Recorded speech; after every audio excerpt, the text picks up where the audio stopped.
जय जय श्री राधे, जय जय श्री राधे। जय हो मेरे गोविंद, जय हो मेरे गोविंद।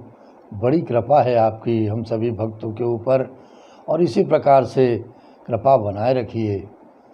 परम पूज्य सद्गुरुदेव महाराज की अपार कृपा है, अपार आनंद है उनके चरणों में। इसको मन को लगाए रखना है, क्योंकि गुरुर्ब्रह्मा गुरुर्विष्णु गुरुर्देवो महेश्वराय, गुरुर्साक्षात् परब्रह्म तस्मै श्री गुरुवे नमः, तस्मै श्री गुरुवे नमः। हे मेरे गुरुदेव करुणा सिंधु करुणा कीजिए, हूँ अधम आधीन शरण अब शरण में लीजिए। खारा गोते हूँ मैं भव सिंधु के मझधार में, आसरा है दूसरा ना कोई अब संसार में। मुझ में है जप तप न साधन, और नहीं कुछ ज्ञान है। निर्लज्जता है एक बाकी, और बस अभिमान है। पाप बोझे से लदी नैया भंवर में जा रही, नाथ दौड़ो अब बचाओ जल्द डूबी जा रही। आप भी यदि छोड़ देंगे फिर कहाँ जाएंगे हम। जन्म दुख से नाव कैसे पार कर पाएंगे हम। सब जगह मंजिल भटक कर ली शरण अब आपकी, पार करना या न करना दोनों मर्जी आपकी। हे मेरे गुरुदेव करुणा सिंधु करुणा कीजिए, अधम आधीन शरण अब शरण में लीजिए। प्रभु अब शरण में लीजिए, गुरु अब शरण में लीजिए। जय जय श्री राधे, जय जय श्री राधे। आइए मेरे गोविंद के चरणों में चले और अपने मन को मेरे गोविंद की कृपा पे लगाएं, और उनके आनंद में आनंद की अनुभूति करें। इसलिए कृष्ण गोविंद गोविंद गोपाल नंद लाल, कृष्ण गोविंद गोविंद गोपाल नंद लाल, कृष्ण गोविंद गोविंद गोपाल नंद लाल, कृष्ण गोविंद गोविंद गोपाल नंद लाल। कृष्ण गोविंद गोविंद गोपाल नंद लाल, कृष्ण गोविंद गोविंद गोपाल नंद लाल। गाइए सभी लोग मस्ती में गाइए, अपनी मस्ती में रहिए और प्रभु के चरणों में अपने मन को लगाए रखिए। हे गोपाल नंद लाल, हे गोपाल नंद लाल, कृष्ण गोविंद गोविंद गोपाल नंद लाल, हे गोपाल नंद लाल, हे गोपाल नंद लाल। कृष्ण गोविंद गोविंद गोपाल नंद लाल, हे गोपाल नंद लाल, हे गोपाल नंद लाल। कृष्ण गोविंद गोविंद गोपाल नंद लाल, कृष्ण गोविंद गोविंद गोपाल नंद लाल, गोपाल नंद लाल, गोपाल नंद लाल। जय जय श्री राधे, श्री राधे, जय जय राधे। मेरी श्री राधे, जय जय राधे, श्री राधे, श्री राधे, श्री राधे, जय जय राधे, श्री राधे, श्री राधे, श्री राधे, जय जय राधे। राधे, बड़ी कृपा है आपकी माते। इसी प्रकार से सभी भक्तों पे अपनी कृपा हे राधा रानी बरसाए रखिए, बनाए रखिए। हे बरसाने वाली, भक्त तुम्हें पुकार रहे हैं, आकर के रक्षा करो, सभी का कष्ट हरो, दुख दूर करो। हे मातेश्वरी, हे राधे रानी, हे बरसाने वाली, कृपा करो, कृपा करो, कृपा बनाए रखो। अतुलित बलिधामं हेम शैलाभ देहं धनुजीवन कृसारं ज्ञानिनाम अग्रगण्यं सकल गुण निधानं वानराणामधीशं रघुपति प्रिय भक्तं वात जातं नमामि। रघुपति प्रिय भक्तं वात जातं नमामि। मेरे सिद्ध बलि हनुमान जी महाराज, मेरे सदगुरुदेव महाराज, कृपा कीजिए, अपनी कृपा दृष्टि, अपनी नज़र हम सभी भक्तों पे लगाए रखिए, बनाए रखिए और रक्षा कीजिए।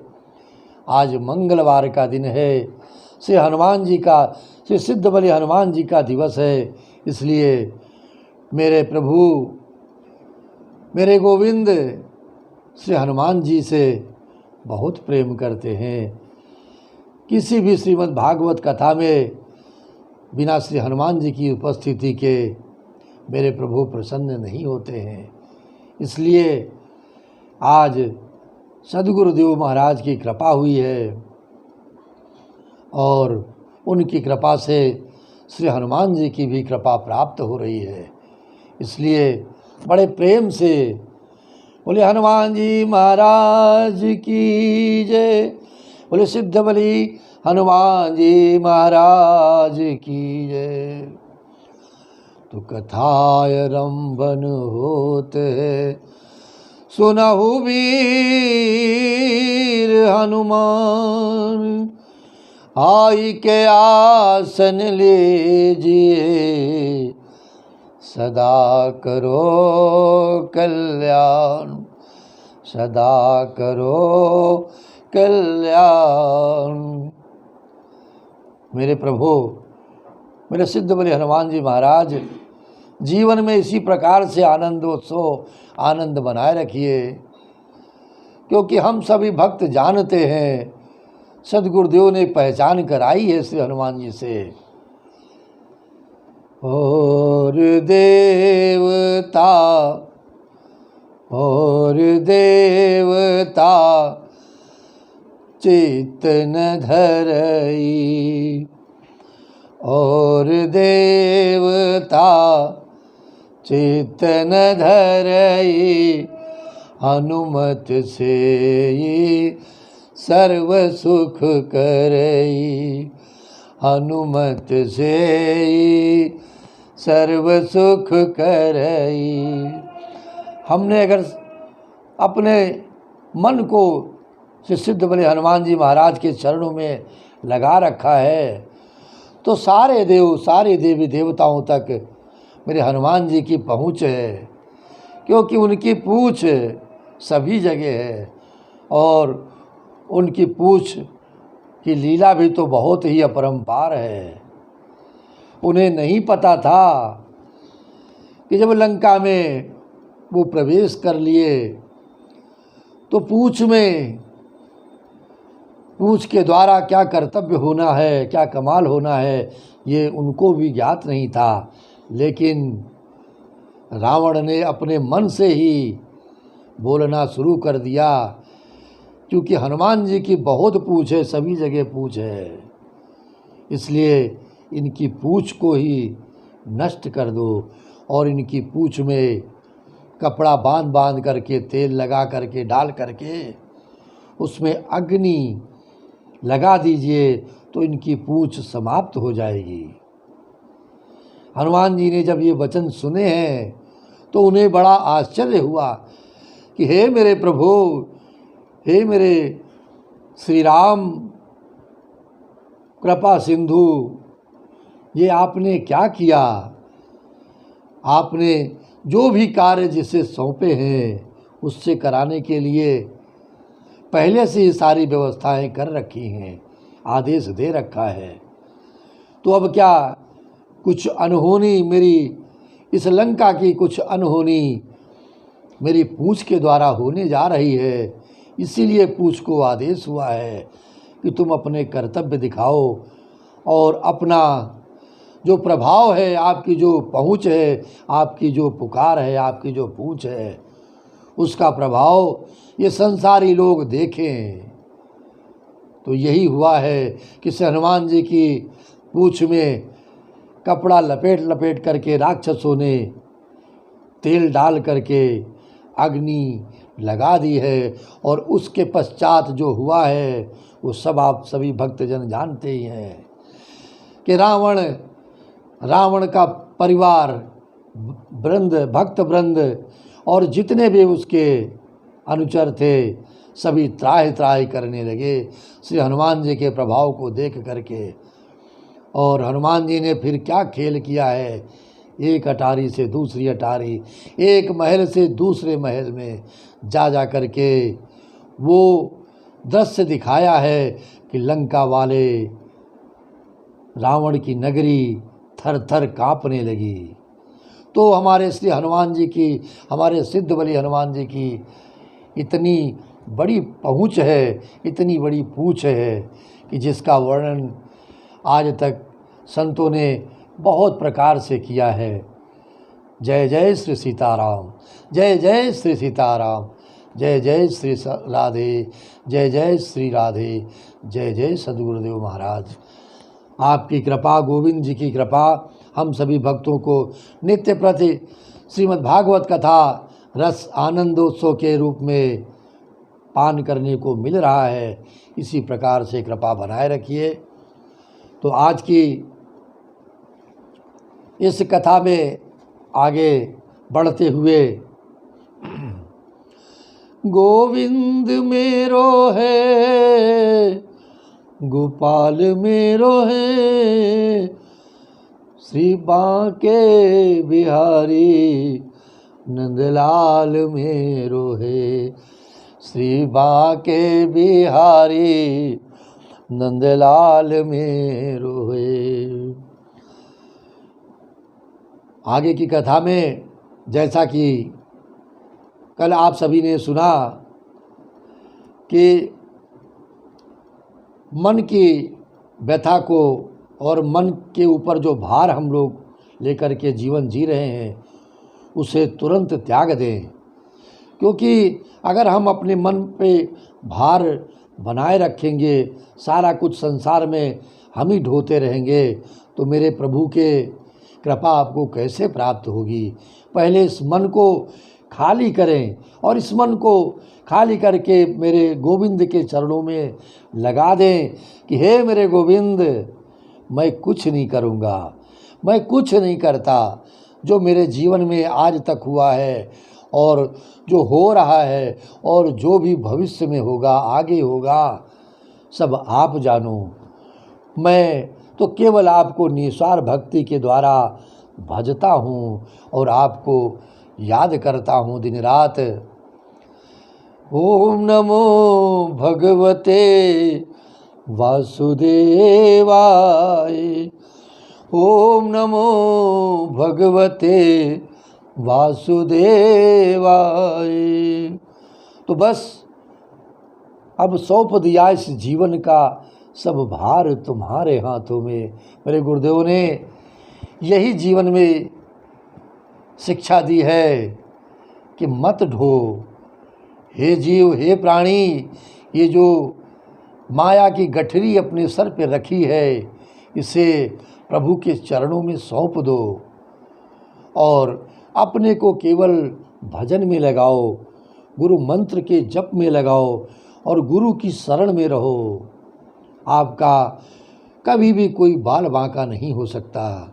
ये प्रमाण है, ये जीवन, ये जीव इस चीज़ का प्रमाण है कि इस विपत्ति काल में केवल मेरे गोविंद, मेरे गुरुदेव, मेरे सिद्ध बलि हनुमान जी हम सबके साथ थे, हमारे सभी के साथ थे, जो इस जीवन नैया को इतने बड़े संकट से उबार लाए। तभी से मेरे मन में गोविंद जी के शरण में जाने का मन हुआ और मैंने गोविंद जी के चरणों में अपने आप को समर्पित कर दिया, गुरुदेव को सौंप दिया। इसलिए आइए कथा में आगे बढ़ें। इस संसार की तो व्यथा बहुत है, लेकिन जो मैंने संकल्प लिया है कि मेरे जीवन में गोविंद की कृपा इसी तरह बने रहे, तो मन में ऐसे ही इस तरह के उसके अनेकों प्रकार के प्रश्न चलने लगे और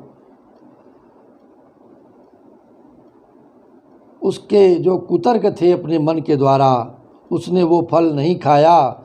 और जब पति ने पूछा तो पति से झूठ बोल गई कि मैंने वो फल खा लिया। एक दिन उसकी बहन अपने उसके घर आई तो उसने अपनी बहन को सारा वृत्तांत कह सुनाया। इस प्रकार से मेरे मन में इसकी बड़ी चिंता है। मैं इस दुख के कारण दिनों दिन दुबली हो जा रही हूँ। हे बहन, मैं क्या करूँ? मैंने अपने पति से झूठ बोल दिया कि मैंने वो फल खा लिया। बहन ने कहा कि मेरे पेट में बच्चा है, प्रसव होने के बाद मैं वो बालक तुझे दे दूंगी। तब तक तो गर्भवती के समान घर में गुप्त रूप से सुख से रहे। तू मेरे पति को कुछ धन दे देना और वो तुम्हें अपना बालक दे देंगे। देखिए कितना लालच है इस जीवन में कि धन के लालच में एक माँ अपने पुत्र को ही देने के लिए तैयार हो गई धन के लालच में। परंतु जो दैव स्थिति है जीवन में होगा तो वही। हम ऐसी युक्ति करेंगे कि जिसमें सब लोग यही कहें कि इसका बालक 6 महीने हो करके स्वर्ग सिधार गया और मैं नित्य प्रति तेरे घर आकर उस बालक का पालन पोषण करती रहूँगी। तो इस समय इसकी जांच करने के लिए फल गौ को खिला दे। जो संत महात्मा जी ने फल दिया था उसको कहा कि इसको गौ माता को खिला दे। ब्रह्माणी ने स्त्री स्वभाववश जो उसकी बहन ने कहा था वैसे ही उसने सब कर दिया। इसके पश्चात समयानुसार जब उस स्त्री के पुत्र हुआ तब उसने पिता से चुपचाप ला करके धुंधुली को दे दिया।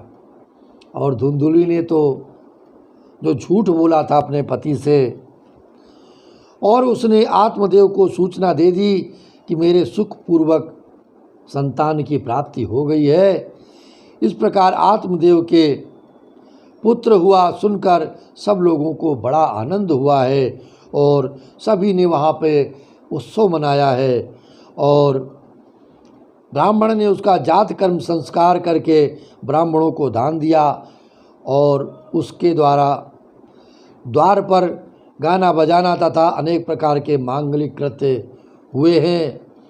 धुंधुली ने अपने पति से कहा, मेरे स्तनों में तो दूध ही नहीं है, फिर गौ आदि किसी अन्य जीव के दूध से मैं इस बालक का किस प्रकार से लालन पालन करूंगी। मेरी बहन के यहाँ अभी अभी बालक हुआ है और वो स्वर्ग सिधार गया है, उसे बुलाकर अपने यहाँ रख लें तो वो आपके इस बच्चे को दूध पिला करके लालन पोषण करती रहेंगी। तब पुत्र की रक्षा के लिए आत्मदेव ने वैसा ही किया तथा माता धुंधुली ने उस बालक का नाम धुंधुकारी रखा। धुंधुकारी रखा गया। इसके पश्चात 3 महीने बीतने पर उस गौ के भी एक पुत्र मनुष्याकार में जो था, उसका स्वरूप मनुष्याकार में था, उत्पन्न हुआ। वो सर्वांग सुंदर, दिव्य, निर्मल तथा सुवर्ण की सी कांति वाला था। उसे देखकर ब्राह्मण देवता को बड़ा आनंद हुआ और उसने स्वयं ही उसके सब संस्कार किए। इस समाचार से और सब लोगों को भी बड़ा आश्चर्य हुआ और वे बालक को देखने के लिए आए तथा आपस में कहने लगे कि देखो भाई, अब आत्मदेव का कैसा भाग्य उदय हुआ। कहाँ तो एक भी संतान नहीं थी और आज संत की कृपा, श्री हनुमंत की कृपा और मेरे गोविंद की कृपा से उनके जीवन में 2-2 पुत्रों की प्राप्ति हो गई है और 2-2 पुत्र रत्न प्राप्त हुए हैं। ये है मेरे गोविंद की कृपा। भगवान के शरण में रहने का, भगवान में अपना मन लगाने का ये फल है। इस प्रकार से देव योग से इस गुप्त रहस्य का किसी को भी पता न लगा। आत्मदेव ने उस बालक के गौ के से कान होने के कारण, क्योंकि उस बालक के कान जो थे वो गौ माता के तरह थे, इसलिए उसका नाम गोकर्ण रखा। उन्होंने गोकर्ण रखा क्योंकि पुत्र तो गौ माता का था, इसलिए केवल स्वरूप मनुष्य का उन्हें प्राप्त हो गया था। कुछ काल बीतने पर इस प्रकार से बालक जवान हो गए। उसमें गोकर्ण तो बड़ा ही पंडित और ज्ञानी हुआ, किंतु धुंधुकारी बड़ा ही दुष्ट निकला। हम सभी के संतानों में भी कभी कभी इस प्रकार का आचरण आ जाता है, तो उसमें हम सभी की माता पिता की जिम्मेदारी है। माता पिता को चाहिए कि बचपन से ही अपने पुत्र को, पुत्री को वो संस्कार प्रदान करें जिससे कि मन में प्रभु भक्ति और सनातन धर्म के प्रति जो उनका भाव है उसे बार बार उन्हें बताएं और जो सनातन धर्म की रीतियां हैं, संस्कार हैं, उनका ज्ञान उन्हें कराना है। सनातन की कथाएं भी अपने बालकों को सुनाएं, जिससे इस संसार में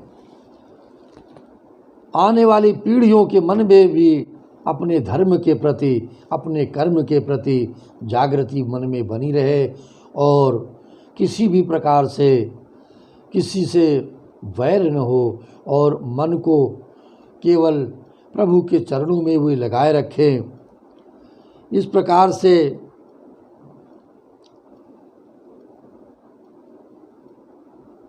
हर समय वो अस्त्र शस्त्र धारण किए रहता और धुंधुकारी अपने आचरण से, अपने व्यवहार से सभी को दुखी करने लगा और अपने मन में जो उनके चल रहा था उस पे बहुत विचार करते हैं माता पिता कि ये बालक तो बड़ा ही उद्दंड निकल गया और गोकर्ण बड़ा भक्ति भाव वाला संस्कारी पुत्र है। गोकर्ण के वचन सुनकर आत्मदेव वन में चले गए, क्योंकि पिता को गोकर्ण ने अपनी सारे भाव, अपनी सारी माया का रहस्य बतलाया और प्रभु के द्वारा उनके ऊपर कृपा है, संस्कारों की कृपा हुई है और इस माया से विरक्त होने के लिए उन्होंने आत्मदेव को ज्ञान दिया है और कहा है कि ये संसार तो दुख रूप में है, ये सारी माया प्रभु की है और इस माया को त्याग करके आप मेरे गोविंद, मेरे प्रभु के चरणों में अपने मन को लगाएं तो उसका प्रभाव, बालक की भी शिक्षा कभी कभी हमें जीवन में धारण कर लेनी चाहिए, जिससे कि मेरे प्रभु मेरा कल्याण कर सकते हैं, मेरे जीवन का उद्धार कर सकते हैं। इस प्रकार गोकर्ण के वचन सुनकर आत्मदेव वन में जाने के लिए तैयार हो गए और उसने कहा, बेटा वन में रहकर मुझे क्या करना चाहिए? अब ये ज्ञान की जो प्राप्ति हो रही है उस संत के द्वारा प्रदान किया गया वो फल है, जिससे कि गोकर्ण को ज्ञान प्राप्ति हुई। संत की कृपा है, संत का प्रसाद है और उन्होंने अपने जीवन के सारे वृत्तांत अपने पिताजी के ऊपर लागू करा दिए और पिता को बता दिया।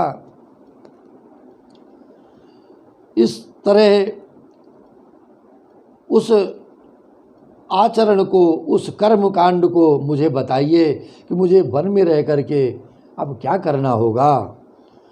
मैं तो बड़ा ही मूर्ख हूँ, अब तक कर्मवश स्नेह पास में बंधा हुआ अपंग की भांति इस घर रूप अंधेरे कुएं में ही पड़ा रहा हूँ। तुम बड़े दयालु हो, हे मेरे पुत्र, इससे मेरा उद्धार करो। गोकर्ण ने कहा, हे पिताजी, यह शरीर हड्डी मांस और रुधिर का पिंड है, इसे आप मैं मानना छोड़ दें। जैसा कि सद्गुरुदेव भगवान, मेरे सद्गुरुदेव महाराज बारंबार कहते हैं कि आपके मन का भाव तभी बदलेगा जब आपके मन से कोई भी सत्कर्म करने के लिए मैं कर रहा हूँ, मैं करूँगा तभी होगा, मेरे द्वारा ही किया जाएगा और मुझे ही ये कार्य मेरे सद्गुरु महाराज सौंपेंगे। जब तक जीवन से ये मैं नहीं जाएगा तब तक आप निस्वार्थ भाव से संतों की सेवा और संतों की शरण नहीं प्राप्त कर सकते हैं। सद्गुरु की शरण, सद्गुरु का प्रेम, उनकी कृपा नहीं प्राप्त कर पाएंगे। मेरे द्वारा बराबर जीवन में ये प्रयास करना होगा कि जो भी संत आदेश करेंगे, जो भी संतों की आज्ञा होगी, जो मेरे प्रभु की इच्छा होगी, वही कार्य मेरे सद्गुरु महाराज द्वारा हमें सौंपा जाएगा। और जीवन में याद रखिए मेरे भक्त वृंदों कि गुरु का नेत्र, गुरु का मन सदैव आपके लिए तड़पता रहता है। आप कभी अपने मन में ये किसी भी प्रकार का गुरु मंत्र से अपने मन को हटाने का प्रयास मत करें। केवल इस जीवन में मैंने गुरु शरण में, गुरु मंत्र के द्वारा इतना ही प्राप्त किया है कि मुझे कोई ज्ञान की आवश्यकता नहीं है। मैं बहुत बड़ा ज्ञानी नहीं होना चाहता, बस मेरे सद्गुरुदेव की कृपा, प्रेम, उन कृपा सिंधु की दया इसी तरह मेरे जीवन में बनी रहे और मेरे इस शरीर को, मेरे इस मन को उनकी कृपा से केवल प्रभु के चरणों में, प्रभु के भजन में केवल लगाए रखे मेरे सद्गुरु। बस यही इस जीवन का ध्येय है और यही बहुत बड़ी कृपा है। मुझे और कुछ नहीं चाहिए इस जीवन में, क्योंकि ये जो कृपा मिल रही है, जो आनंद उत्सव हमें इस जीवन में प्राप्त हो रहे हैं, ये बहुत कठिन तपस्या है हम सभी के जीवन में। केवल सद्गुरु की तपस्या है और हर क्षण अपने भक्तों का, अपने भक्त परिवारों का ध्यान रखना और उनकी चिंता करना और स्वयं जानकारी करना, पूछना कि हे मेरे भक्त, आपके जीवन में, आपके परिवार में, आपके आस पड़ोस में सब कुशल तो है, किसी को भी किसी प्रकार का कोई कष्ट तो नहीं है। तो यह संत की कृपा है, ये सद्गुरुदेव की कृपा है, जो इस प्रकार से उनकी चिंता, उनकी कृपा, मेरे गोविंद की कृपा समझिए हम सभी भक्तों के ऊपर बनी हुई है।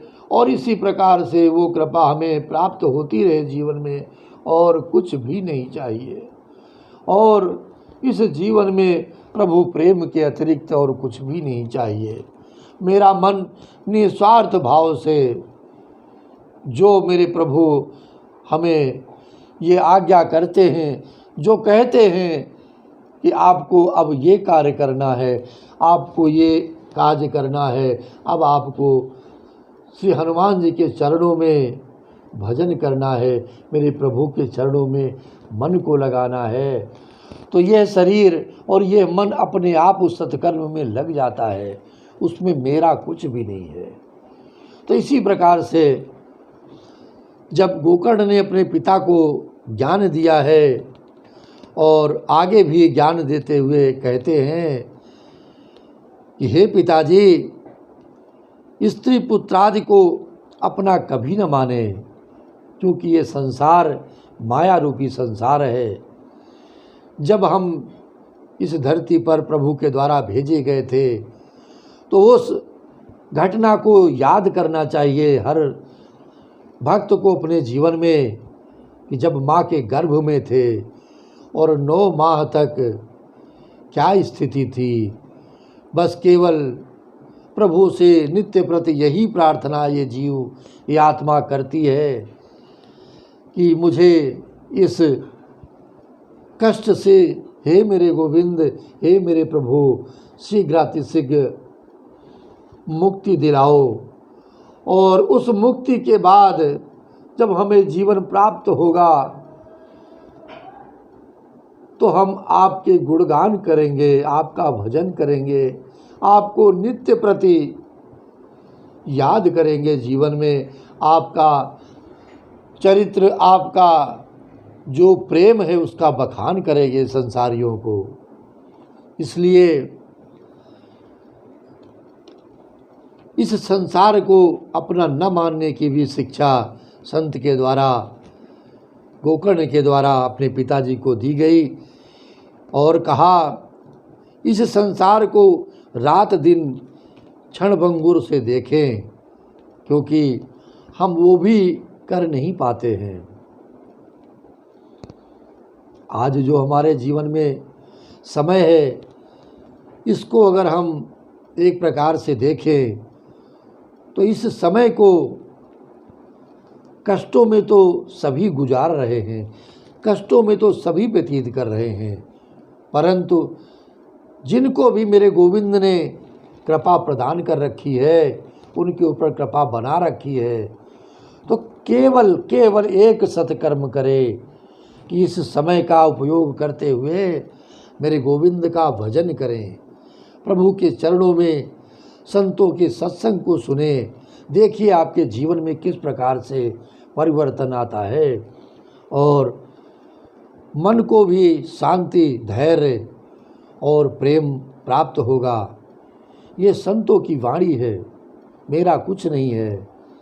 केवल बस आपको करना क्या है कि इस समय का सदुपयोग सत्कर्म, धर्म के प्रचार प्रसार के लिए, सनातन धर्म के लिए चिंता करने का समय है और सबकी सेवा करने का समय। जिनसे भी जो सेवा बन पड़ती है उसे अवश्य करना चाहिए और ये सोचना चाहिए कि जो समय दिन रात मेरे जीवन का जा रहा है ये गोविंद की कृपा से बीता जा रहा है, एक एक पल। इसलिए उस पल का भी सदुपयोग करते हुए भजन करें और प्रभु को अपने मन में बिठाएं कि हे प्रभु सभी की रक्षा करें, सभी के कष्टों को दूर करें। और ये संसार, ये सांसें जब आप चाहेंगे तो आप इस संसार से विदाई दे देंगे, मेरी आत्मा को शरीर से छुड़ा देंगे। इसलिए तब तक जब तक सांसें हैं शरीर में, हमको कृपा जब तक गोविंद की मिल रही है, प्राप्त हो रही है, तो भजन करें, भजन करें और भजन करें। हरे कृष्ण हरे कृष्णा कृष्णा कृष्ण हरे हरे, हरे राम राम राम हरे हरे, हरे कृष्ण कृष्ण कृष्ण हरे हरे, हरे राम राम राम हरे हरे, हरे कृष्ण कृष्ण कृष्ण हरे हरे, हरे राम ओ राम राम हरे हरे, हरे कृष्ण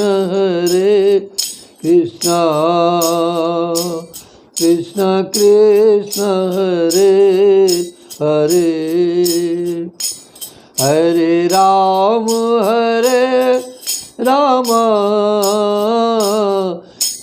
राम हरे हरे, हरे कृष्ण कृष्ण कृष्ण हरे हरे, हरे राम ओ राम हरे हरे, हरे कृष्ण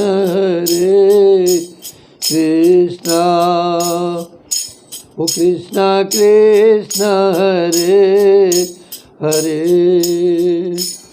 हरे राम राम। जय जय श्री राधे, जय जय श्री राधे, जय जय श्री राधे। आइए आगे कथा में चले। इस प्रकार से गोकर्ण जी ने अपने पिताजी को बहुत सारा सत्संग दिया है। वैराग्य रस के रसिक होकर भगवान की भांति और भगवान की भक्ति में लगे रहो। भगवत भजन ही सबसे बड़ा धर्म है।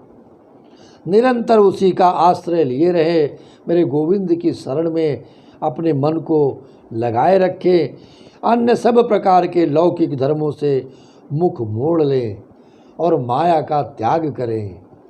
बहुत ही कठिन है जीवन में, लेकिन ये दृढ़ शक्ति मान लें, दृढ़ मान लें कि अगर श्री हनुमान जी की कृपा, श्री हनुमान चालीसा के माध्यम से आपको प्राप्त हो गई तो आपके जीवन में शीघ्रातिशीघ्र किसी संत की कृपा होने वाली है।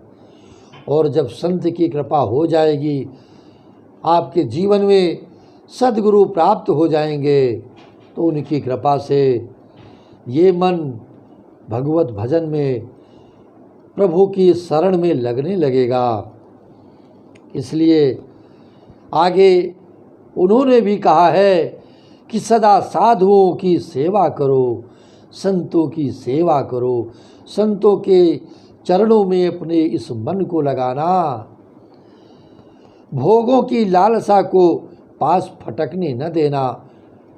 क्योंकि जब आप भजन करेंगे, गुरु की शरण में मन 24 घंटे लगा रहेगा, तो संत सेवा में ये मन अपने आप लगा रहेगा और माया से मन धीरे धीरे छूटने लगेगा। और एक उपाय जो बताया गया है इस भागवत कथा में, वो हम सभी चाहे उसको अवगुण समझ लें, चाहे दुर्गुण समझ लें, हम उसे त्याग नहीं पा रहे हैं, जबकि जीवन में बहुत ही आवश्यकता है उसकी। भक्ति की जो प्रथम पंक्ति है, जो प्रथम स्टेज है, जो प्रथम सीढ़ी है, वो है जब आप भक्ति करने लगते हैं, आप भगवत भजन करने लगते हैं, तो आपके जीवन में किसी भी प्राणी का, किसी भी जीव का उसके प्रति प्रेम ही छलकना चाहिए। कभी भी उसके मन में, उसके प्रति अपने मन में कभी बुराई नहीं लानी चाहिए, और किसी की भी बुराई कभी भी झूठे मन से भी नहीं करनी चाहिए। जो संतों ने बताया है कि अगर हम किसी की बुराई करते हैं तो उसे तो नुकसान बाद में होता है, परंतु आपका मन, आपके मन में किसी के प्रति द्वेष आने पर आपका मन पहले ही खराब हो जाता है। क्योंकि उस बुराई का, किसी की भी कोई बुराई का किसी पर कोई असर नहीं होता। लेकिन जो आपकी वाणी, आपके मन से जो शब्द निकल रहे हैं, उन शब्दों को ध्यान करिएगा। जब आप गुरु मंत्र का जप करने लगते हैं, जब आप संत की शरण प्राप्त कर लेते हैं, तो जो भी शब्द, जो भी मन में आपके विचार आते हैं, वो विचार, वो वाणी सद्गुरु तक पहुंचती रहती है, मंत्र के बल के माध्यम से, मंत्र के जप के माध्यम से, और वे विचार संतों तक भी पहुंचते हैं। और वो विचारों को, अगर आपने अच्छे विचार हर समय अपने मन में रखे हैं, किसी के भी प्रति अपने मन में दुराव नहीं रखा, अपनी वाणी से किसी की बुराई नहीं की है, तो आपका सद्गुरु जान जाता है, आपके गुरुदेव पहचान जाते हैं कि मेरा जो शिष्य है, मेरा जो भक्त है, वो किस रास्ते पर चल रहा है, किस राह पे जा रहा है, और मेरा भक्त भजन कर रहा है या किसी की निंदा में अपने मन को लगाए हुए है। हम चाह के भी, सद्गुरु चाह कर भी उस चीज़ को भुला नहीं सकते, और वो पल पर आपके ऊपर नज़र रखते हैं। आपकी वाणी, आपके मन से द्वारा जो भी विचार आपके जीवन में आएंगे, अगर अच्छे विचार आपके जीवन में आएंगे, सत्कर्मों की सोच आपके अंदर उत्पन्न होगी, और मन से निस्वार्थ भाव से श्री हनुमान जी की, श्री गोविंद जी की, मेरे प्रभु श्री राम की, भगवान भोलेनाथ की भक्ति अगर आपके मन से निकलेगी, तो संतों के मन में क्या होता है कि संत मन से प्रसन्न होते हैं। और जब कभी संत मन से प्रसन्न होंगे, सद्गुरु मन से प्रसन्न होंगे, तो आपके परिवार पर और आपके ऊपर उनका आशीर्वाद आपको स्वतः ही प्राप्त हो जाएगा। इसमें आवश्यकता नहीं है कि मेरा संत, मेरा सद्गुरु मेरे सम्मुख मुझे दर्शन दे, मुझे हर क्षण अपनी नज़रों के सामने रखे या अपने नज़रों में बसाए रखे। खेल क्या है, जिसे हे प्राणी, हे भक्तजन, जब आप भक्ति करेंगे, जब प्रभु की कृपा प्राप्त करेंगे, तब इस ज्ञान को गुरु आपके मन में, आपके विचारों में डालता है कि आप जो भी सत्कर्म, जो भी कर्म, अच्छे कर्म, संतों की सेवा और अपना भाव रखते हैं हर क्षण, वो हमें उसका ज्ञान होता रहता है। तभी तो अगर हम गलत चल राह पे हैं तो हमारा अनिष्ट होता है, और अगर हम सच्ची राह पे चलते हैं, अपने मन को भक्ति में लगाए रहते हैं, तो गुरु प्रसन्न होता है, संत प्रसन्न होते हैं। स्वयं अपने हाथ से, अपने मन से वो आशीर्वचन आपके परिवार पे, आपके संबंधों पे, संबंध रखने वाले आपके पास पड़ोस सभी के ऊपर असर होता है। और मैं अधिक ज्ञान अपनी बुद्धि से नहीं दे सकता, परंतु जो अनुभव, जो सद्गुरु ने हमें अभी तक अनुभव कराया है, मैं वो ज्ञान आपके जीवन में देने का प्रयास कर रहा हूँ। और ये हमारे पूर्वजों की ही कृपा है, हमारे संतों की ही कृपा है, हमारे सद्गुरुदेव की ही कृपा है कि जिस किसी परिवार में अगर एक भी भक्त उत्पन्न हुआ, एक भी भक्त गोविंद की शरण में सद्गुरु संतों की कृपा से आ गया, और वो जो भी भगवत भजन, जो भी सत्कर्म करेगा, उसका फल हमारे पूरे परिवार पे, हमारे रक्त संबंधों पे, सभी का कल्याण करने के लिए वो जाता रहता है, वितरित होता रहता है गुरुदेव के द्वारा। इसलिए ये कभी मत सोचें कि अगर एक भी भक्त आपके परिवार में आ गया है, उस पर श्री हनुमान जी की कृपा हो गई है, तो आप सभी को भी उसकी भक्ति में, उसके ज्ञान में और उसके सत्कर्मों में जो भी हो सके आपसे सहयोग करना चाहिए। क्योंकि जितने भी रक्त संबंध हैं पूर्वजों के, आज के संसारियों के, सबका कल्याण होगा और सबके ऊपर गोविंद का हाथ होगा, वे सभी की रक्षा करते रहेंगे। यही प्रार्थना करते हुए आज देखिए एक पुत्र अपने पिता को किस प्रकार से संत की कृपा के द्वारा, संत के द्वारा दिए हुए फल से उत्पन्न गोकर्ण, क्योंकि ये संत की कृपा ही सब कुछ कर सकती है जीवन में, अच्छा कर्म, सत्कर्म और ज्ञान, भक्ति भाव, प्रेम उत्पन्न कर सकती है। तो ये संत की ही कृपा है कि जो आज एक पुत्र अपने पिता को संत के द्वारा प्राप्त ज्ञान को प्रदान कर रहा है। जय जय श्री मेरे गोविंद, जय जय मेरे गोविंद। बड़ी कृपा है आपकी, और इसी तरह कृपा बनाए रखें।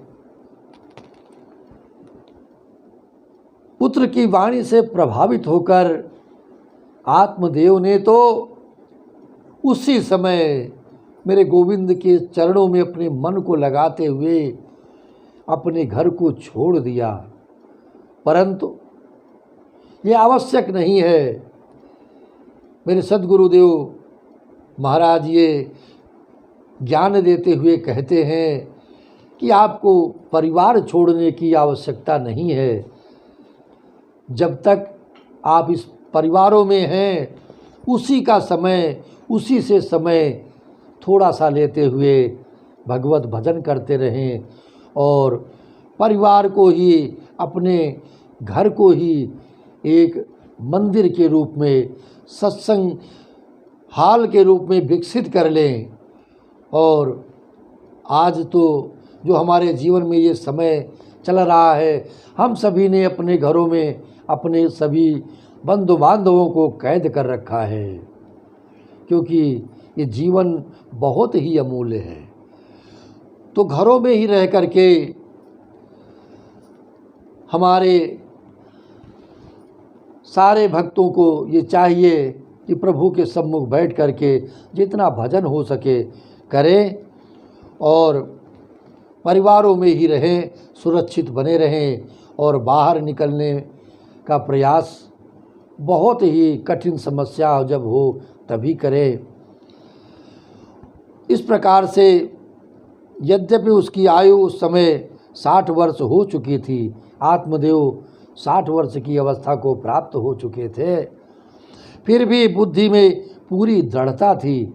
अगर आपका संकल्प दृढ़ है, आपके मन में प्रभु ने कृपा की है, तो आपका वो संकल्प भगवत भजन से, गोविंद की कृपा से अवश्य पूर्ण होता है। संकल्प में कहीं से भी कोई ढिलाई नहीं रखनी है।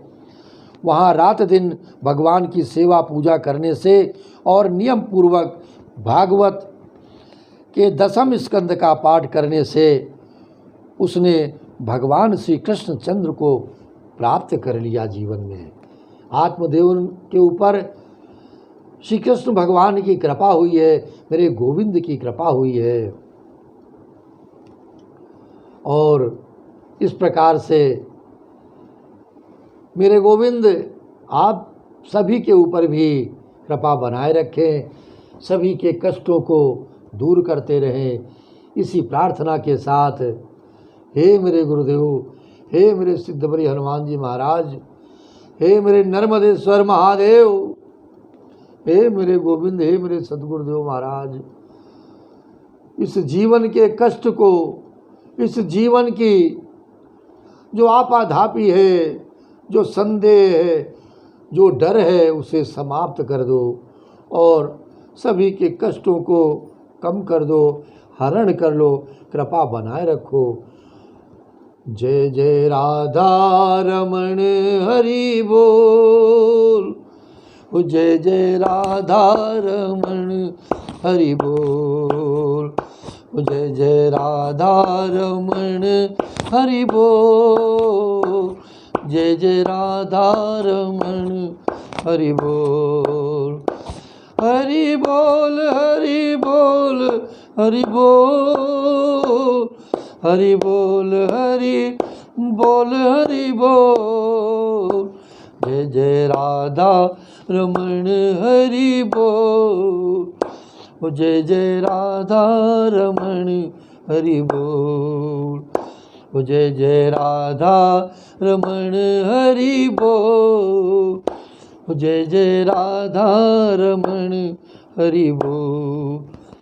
ओ राधे बोल, राधे बोल, राधे बोल, राधे बोल, राधे बोल, राधे बोल, गोविंद बोल, गोविंद बोल, गोविंद बोल, जय जय राधा, जय जय राधा रमण हरि बोल, जय जय राधा रमण हरि बोल, जय जय राधा रमण हरि बोल, जय जय राधा रमण हरि बोल, जय जय राधा रमण हरि बोल, जय जय राधा रमण हरि बोल, जय जय गोविंद, जय जय गोपाल, जय जय गोविंद, गोविंद गोविंद, जय जय गोविंद, गोविंद गोविंद, जय जय गोविंद, गोविंद गोविंद, जय जय गोविंद, गोविंद मेरे गोपाल। सद्गुरुदेव महाराज की जय, श्री सिद्धबली हनुमान जी महाराज की जय, गोविंद भगवान की जय, दुर्गे मैया की जय, नर्मदेश्वर महादेव की जय। जय जय श्री राधे, जय जय श्री राधे।